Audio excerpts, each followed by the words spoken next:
वर्तमान युग में आध्यात्मिक चिंतन की श्रृंखला के तहत गीता के 11वें अध्याय के श्लोक संख्या 9 की व्याख्या कर रहे हैं। और इस श्लोक में अर्जुन के प्रति भगवान द्वारा अपने विश्व रूप को दिखलाया जाने के बारे में संजय बोलते हैं। और संजय कहते हैं, एवं उक्ता तत राजन महायोगेश्वरः हरि दर्शयामास पार्थाय परमं रूपम ऐश्वर्यम्। संजय बोले, हे राजन, महायोगेश्वर और सब पापों को नाश करने वाले भगवान ने इस प्रकार कहकर उसके पश्चात अर्जुन को परम ऐश्वर्य युक्त दिव्य रूप दिखलाया। यहाँ कुछ लोग बड़ी एक गलत धारणा फैलाते हैं कि जब अर्जुन को दिव्य दृष्टि देने के बाद वह रूप दिखाई दिया तो संजय को कैसे दिखाई दिया होगा। मैं यहाँ बता दूं कि महाभारत काल में 3 लोगों को दिव्य दृष्टि मिली, वेद व्यास जी, और वेद व्यास जी ने ही संजय को भी दिव्य दृष्टि दी। इसलिए अर्जुन के साथ साथ उन्होंने भी भगवान के विश्व रूप के दर्शन किए। यह बात गीता के 18वें अध्याय के 77वें श्लोक में आपको स्पष्ट से समझने को मिलेगी।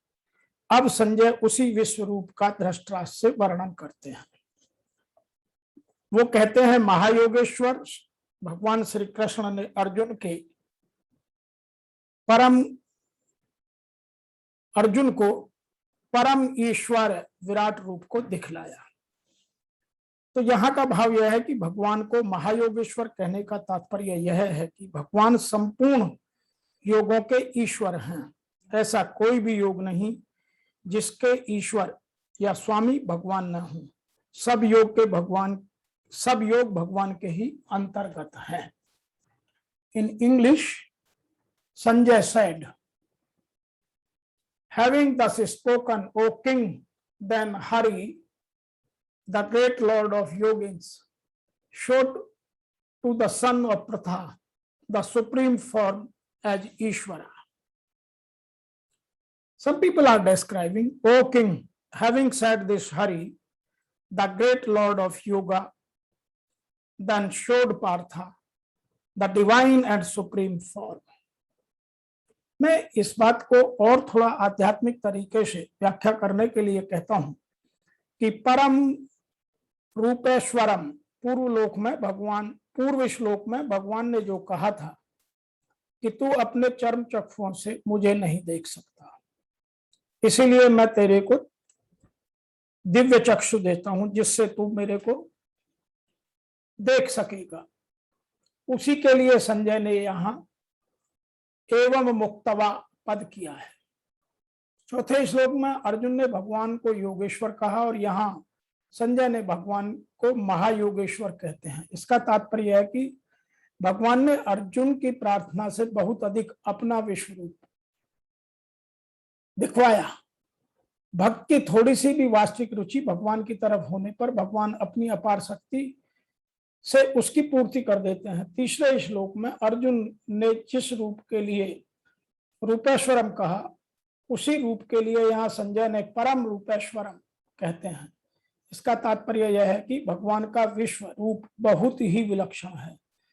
संपूर्ण योगों के महान ईश्वर भगवान श्री कृष्ण ने ऐसा विलक्षण, अलौकिक, अद्भुत विश्व रूप दिखाया जिसको धैर्यशाली, जितेंद्रिय, सूरवीर और भगवान से प्राप्त दिव्य दृष्टि वाले अर्जुन को भी दुर्निरीक्ष्य कहना पड़ा। यह बात आप गीता के इसी अध्याय के 17वें श्लोक में, और भयभीत होना पड़ा, यह बात इसी अध्याय के 45वें श्लोक में, तथा भगवान को व्यतेक भी कहकर अर्जुन ने आश्वासन देना पड़ा। यह गीत इसी अध्याय के 49वें श्लोक में आपको सुनने को मिलेगी। और संजय भगवान के उस परम ईश्वरीय रूप का आगे के 2 श्लोकों में और व्याख्या करते हैं। तो हमें यह जानना जरूरी है कि संजय और वेद व्यास और अर्जुन 3 ऐसे लोग हुए हैं जिन्होंने दिव्य दृष्टि से भगवान के उस विश्व रूप को देखा है, दिव्य स्वरूप को दिखलाया भगवान ने और उन्होंने देखा है। तो आज के इस श्लोक की व्याख्या में इतना ही। आपसे शीघ्र मिलते हैं, तब तक के लिए आप सबको मेरी ओर से और मेरी संस्था के सभी सदस्यों की ओर से सादर